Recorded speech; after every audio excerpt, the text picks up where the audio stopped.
la mamá de 933 bomberos alerta. En el número 1, la tragedia del chapecoense. ¿Negligencia? Dos fuentes cercanas a la investigación del siniestro del avión en Colombia le dijeron a CNN que el audio publicado en medios colombianos con la conversación entre el piloto del avión siniestrado de Lamia y la torre de control es real.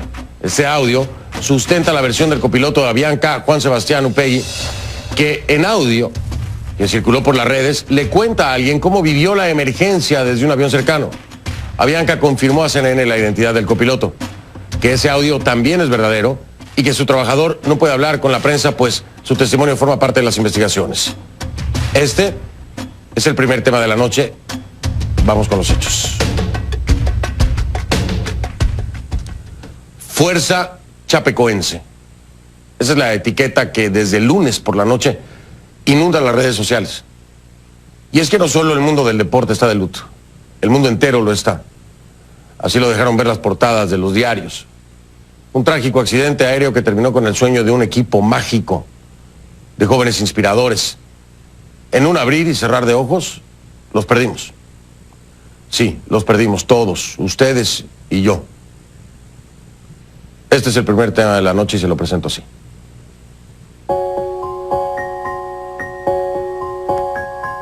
El equipo brasileño que viajaba a Colombia para disputar el miércoles la final de la Copa Sudamericana ante Atlético Nacional. Además de los futbolistas, entre las víctimas hay dirigentes, miembros del cuerpo técnico, periodistas y tripulación. Periodista Lima India 2933 está en falla total eléctrica total y combustible. Está libre de esperable lluvia sobre las costas. La mamá de 933 bomberos alertados. Vectores a la pista. La señal radar se perdió, no lo tengo, notifique rumbo ahora. Y empezaron a bajar y se metieron a toda para abajo. Entonces la controla mismo nos dijo, Avianca 9256, vira izquierda rumbo, yo no sé qué. Nos metió a un rumbo y el man nos pasó por el lado a toda para abajo. Nosotros vimos incluso las luces del avión cuando pasó bajando. Ahora tenemos falla total eléctrica, Vectores para proceder a la pista. Vectores. Está a 8.2 millas de la pista. ¿Qué altitud tiene ahora?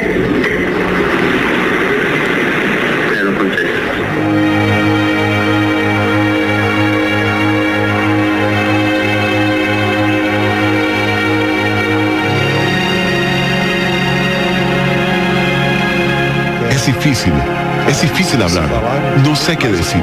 Es un equipo al que todos amamos, al que hemos seguido por años.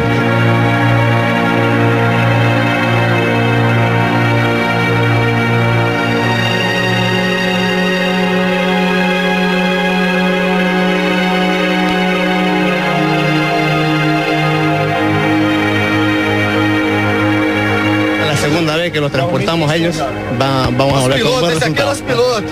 Aquí el goleador. El goleador, el chapecoense, el goleador jugando la primer final de la Sudamericana.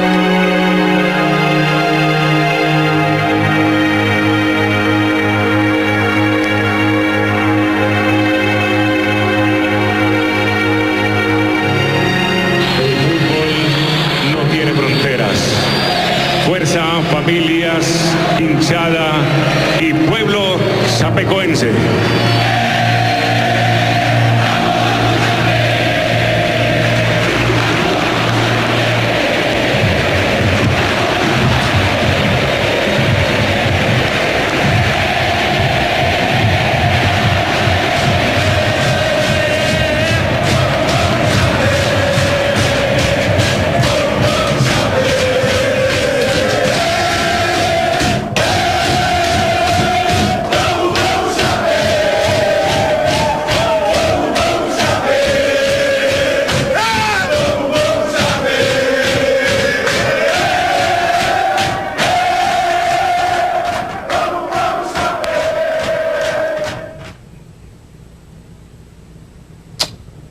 Le pido que a partir de ese momento me acompañe utilizando la etiqueta Concluchapecó, hashtag Concluchapecó, en apoyo y en homenaje a estos fallecidos en el accidente aéreo. Conclu Chapecó es la etiqueta que vamos a estar utilizando.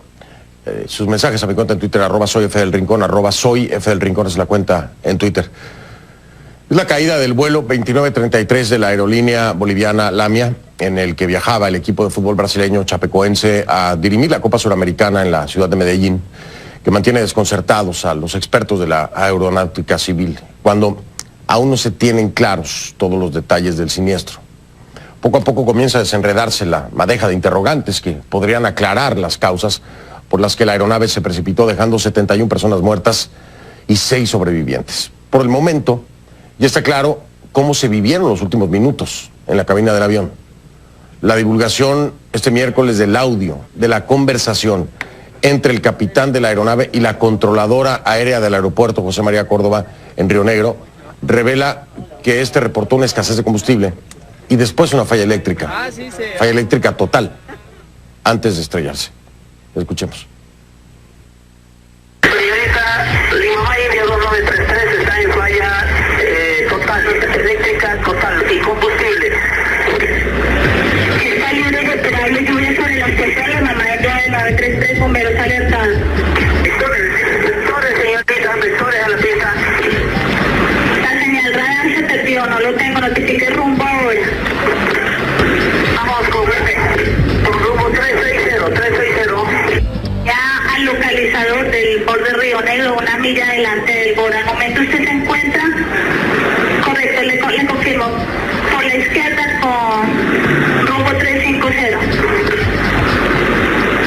Izquierda 350, señora. Sí, correcto, usted está a 0,1 milla del borde Río Negro.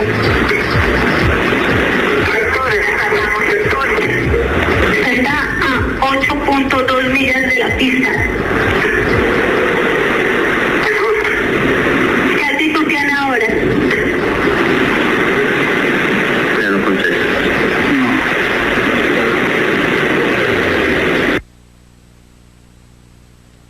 Muy cerca de la aeronave de Lamia, también en el aire, se vivían momentos de tensión entre las tripulaciones que iban a aterrizar mientras escuchaban la conversación entre la torre de control y la cabina del avión a través de sus equipos. Juan Sebastián Upegui, un copiloto de Avianca, era una de esas personas que vivía los últimos minutos del vuelo accidentado. Su desgarrador testimonio fue la primera descripción detallada del trágico final. Y empezaron a bajar y se metieron a toda para abajo. Entonces la controla mismo nos dijo, Avianca 9256, vire izquierda rumbo, yo no sé qué, y nos metió a un rumbo y el man nos pasó por el lado a toda mierda, para abajo. Nosotros vimos incluso las luces del avión cuando pasó bajando. Ahora tenemos falla total eléctrica, vectores para proceder a la pista. Entonces la controladora le dijo, ahora no lo tengo en contacto radar. Y el man empezó, ayuda, vectores para proceder a la pista, a la pista. O sea, así la voz desesperada, y al fondo se escuchaba el comandante que decía, tren abajo, no sé qué, no sé cuántos. Y el man decía, ayúdenos, vectores para proceder a la pista. Y nosotros callados. Y entonces la controladora le dijo, usted al momento se encuentra en el radial 180 de la pista con 9000 pies, a 8 millas, eso es más o menos el VOR. Y yo me acuerdo que yo estaba recostado en la mesa, a mí haciendo fuerza y el man, ayúdenos, vectores para proceder a la pista, vectores. Y ahí se paró la cosa. Y la controladora, responda. Y se le quebró la voz a la controladora, parce, se puso de la vida súper mal. Nosotros nos pusimos a llorar en el avión, o sea, nos pusimos re mal.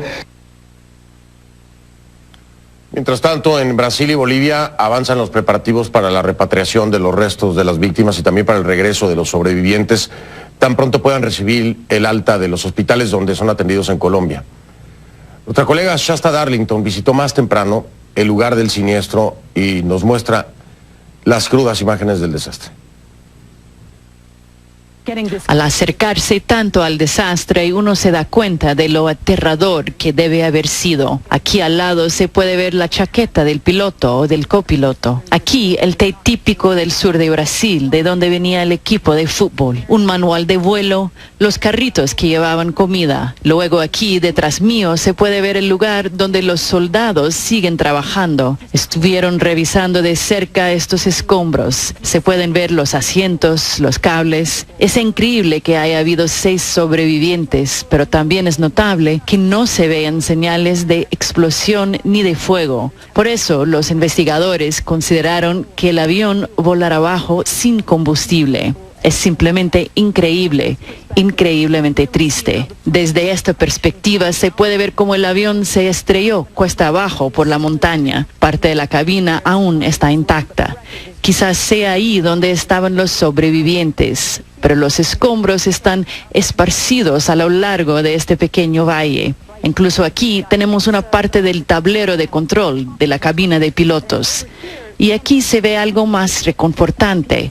Algunos pobladores locales subieron hasta este lugar para instalar estos pequeños cruces. Aquí otra detrás mío, para mostrar su solidaridad con los sobrevivientes y con aquellos que murieron en el accidente. Shasta Darlington, CNN.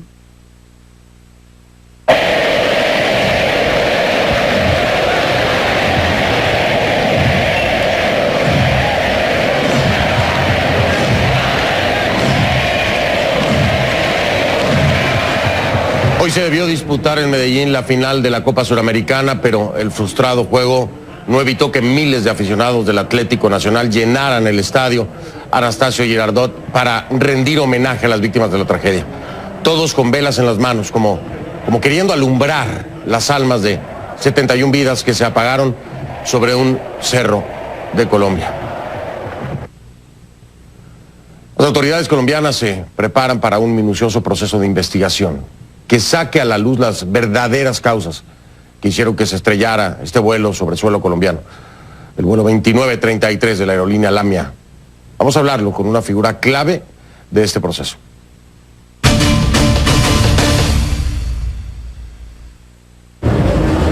Le doy la bienvenida y agradecimiento por estar aquí en el programa. Alfredo Bocanegra es el director de Aeronáutica Civil de Colombia. Nos acompaña en vivo desde la ciudad de Medellín. Gracias, señor Bocanegra, por estar con nosotros. Buenas noches.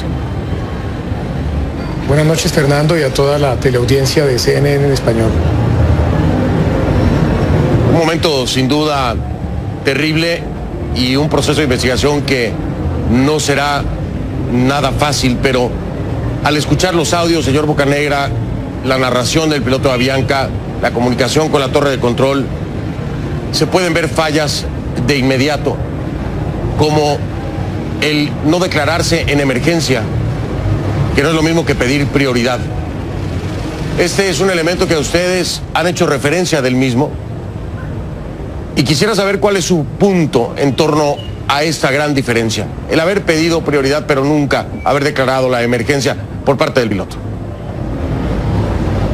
El lenguaje aeronáutico universal tiene unas connotaciones que no permiten ambigüedades, por ser esta una actividad de alto riesgo.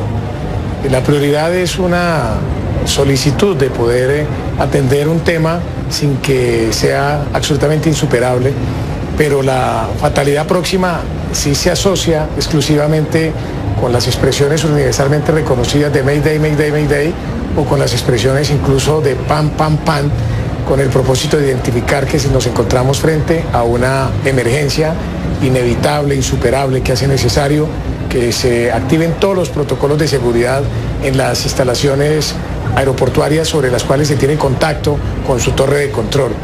De manera que aquí nosotros sí hemos lamentado que el hecho de que no se hubiera determinado desde el primer momento que se establece la comunicación el carácter de una emergencia insuperable, inevitable, que no se había podido evitar. Es decir que de entrada la comunicación no fue concreta y clara sobre la situación del avión. Pero además quiero preguntarle, porque aquí hay un trasfondo importante, las consecuencias que pudiera traer el declarar una emergencia, que ojalá hubiera sido así, se hubiera salvado toda esta gente se hubiera salvado este vuelo y no estuviéramos lamentando esta tragedia. Pero aquí no solamente es declarar un avión en emergencia, es que después de que se declara en emergencia puede haber consecuencias en el ámbito legal y en el ámbito económico. ¿Me puede explicar, por favor? Lo que sigue inmediatamente a una declaratoria de emergencia y a la activación de los mecanismos de seguridad, a la aplicación de los químicos para evitar una explosión o alzamiento de llamas y el proceso de evacuación, lo que sigue es que la aeronave queda inmovilizada y la tripulación en su totalidad, para efectos de investigación, queda suspendida de sus actividades regulares. Allí, una vez se establezca esta inmovilidad de la aeronave y esta suspensión del personal humano, procede la indagación de las causas que determinaron esa emergencia como un hecho excepcional. Y luego vienen las consecuencias de carácter administrativo, sancionatorio si fue por fallas imputables a la conducta humana o falta de previsión de un resultado previsible, y si fueron causas que en realidad corresponden a situaciones no antrópicas, sino a situaciones meteorológicas, por ejemplo, situaciones naturales, tormentas eléctricas, etcétera, o a cualquier acontecimiento que no tenga asociación directa con la persona humana, lo cual la relevaría completamente de responsabilidad. Pero todo ese protocolo hay que seguirlo tal cual lo estamos describiendo, y lo digo para que haya una ilustración comprensiva de esta situación. Completamente claro, señor Bocanegra. Voy a hacerle una pregunta que es compleja. Voy a marcar una pausa después de hacerla para darle el tiempo a responder, dadas las circunstancias y el desarrollo de la investigación. Pero cuando tomamos en cuenta los siguientes elementos, una aerolínea que tiene 2 aviones parados, solamente está operando uno, que no está en las mejores condiciones económicas y que el piloto es socio de la misma, ¿cree usted que este fue elemento determinante para evadir la declaración de emergencia por lo que pudiera representar económicamente y en otros ámbitos como una investigación legal de la misma aerolínea? Se lo pregunto de entrada, si es algo que se ha considerado y lo están pensando. Marco la pausa y regreso para escuchar su punto en torno a esto, porque son elementos que hay que traer a la mesa, que tienen su peso y que pudieran ser determinantes en parte de la investigación. Voy a hacer una pausa, regreso. Estoy con Alfredo Bocanegra, director de Aeronáutica Civil de Colombia. Sus comentarios, por favor, y sus deseos para los familiares, amigos, para los mismos sobrevivientes, hágalo donde usted quiera, pero yo le ofrezco también dejar un recuerdo en facebook.com/conclusionescnn, facebook.com/conclusionescnn. Sus comentarios son muchos, los estoy leyendo, los estoy retuiteando. @soy F del Rincón, @soy F del Rincón es la cuenta en Twitter, la etiqueta que estamos utilizando en homenaje a estos jóvenes, estas vidas que se han perdido. Numeral Concluchapecó, hashtag Concluchapecó. Lo voy a dejar con quizás las últimas imágenes en vida de los tripulantes del avión antes de partir de Bolivia. Claro que sí, la mía como siempre transportando a equipos de fútbol, en este caso a Chapecó, llevándolos hasta la ciudad de Medellín. Este gran equipo que desde muy abajo he escalado bastante, ahora ya están en la final, la segunda vez que los transportamos a ellos, vamos a volver con un buen resultado. Aquí el goleador. El goleador, el chapecoense, el goleador, jugando la primer final de la Sudamericana. Uma final muito importante para nós, conduzido pela Laminha, nós estamos bem. E a gente espera que nos deem sorte, como foi da primeira vez, que a gente consiga fazer grande resultado e levar a decisão final para o Brasil. Estamos muito orgulhosos de representar o Brasil, chegar a essa final.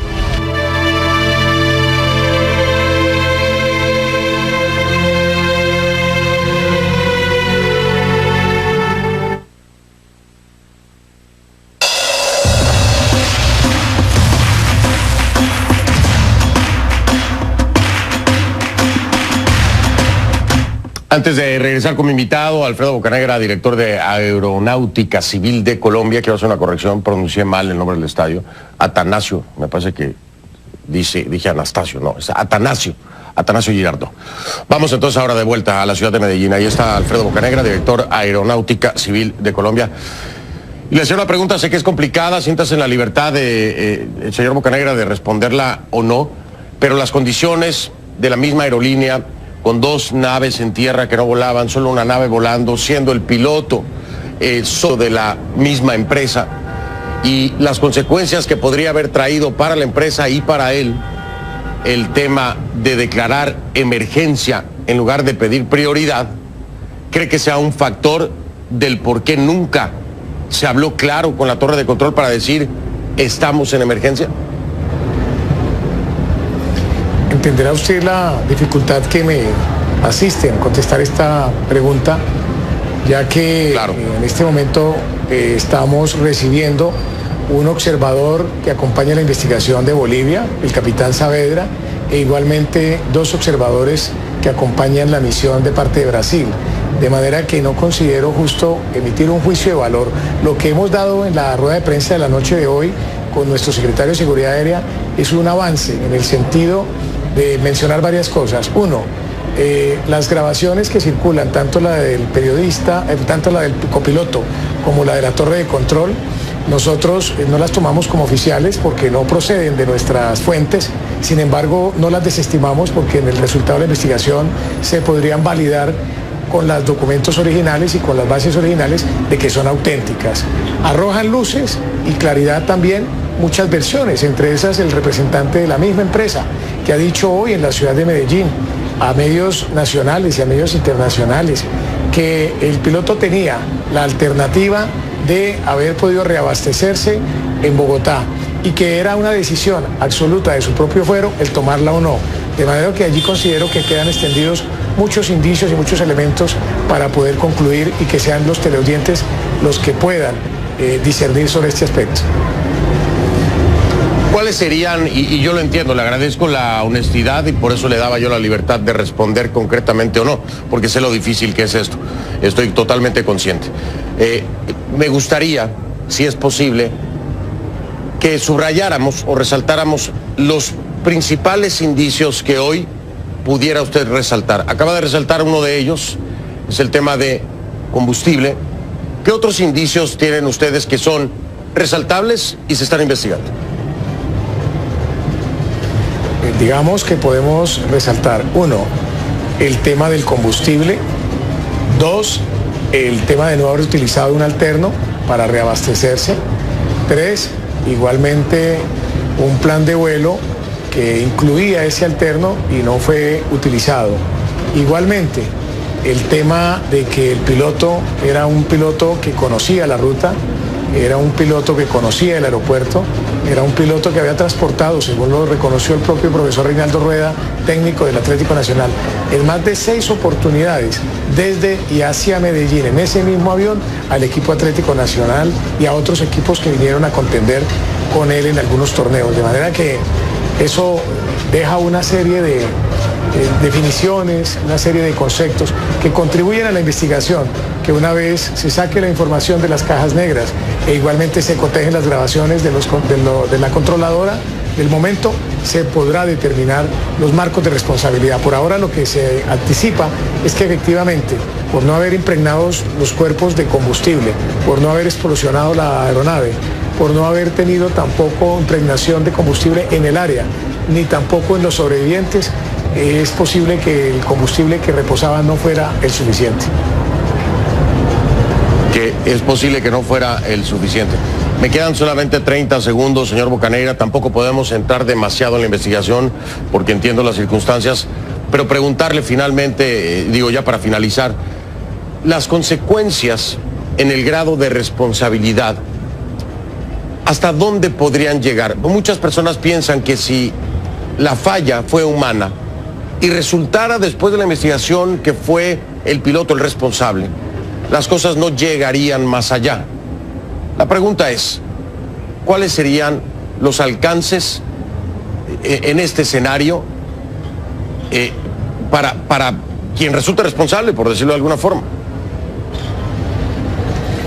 Digamos, hay 2 tipos de responsabilidad. Uno, el de la empresa, que compromete a la aeronave, y 2, el del capitán, que compromete el ejercicio inmediato, siguiente y a veces definitivo, con posibilidades escalonadas dependiendo de los niveles de responsabilidad, de una suspensión o incluso de una cancelación definitiva de la licencia como piloto. Acuérdese que nosotros en el ámbito de la aviación somos regulados por la OASI, y además a nivel latinoamericano tenemos la Comisión Latinoamericana de Aviación Civil, y tenemos unos reglamentos que, si bien tenemos algunas competencias residuales en los estados, los parámetros de seguridad son muy imperativos y son muy fuertes y son transnacionales, están por encima de las normas nacionales.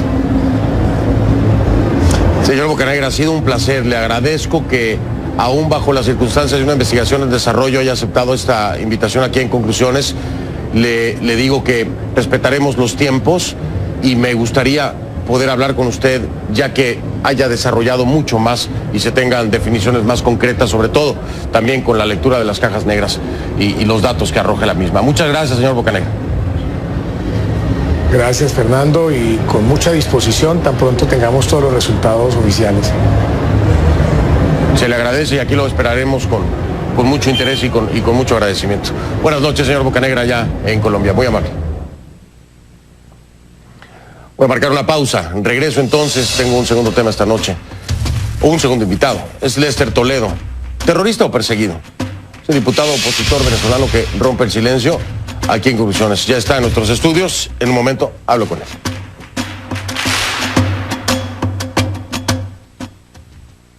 A continuación, nuestros mensajes publicitarios. Conclusiones fue presentado.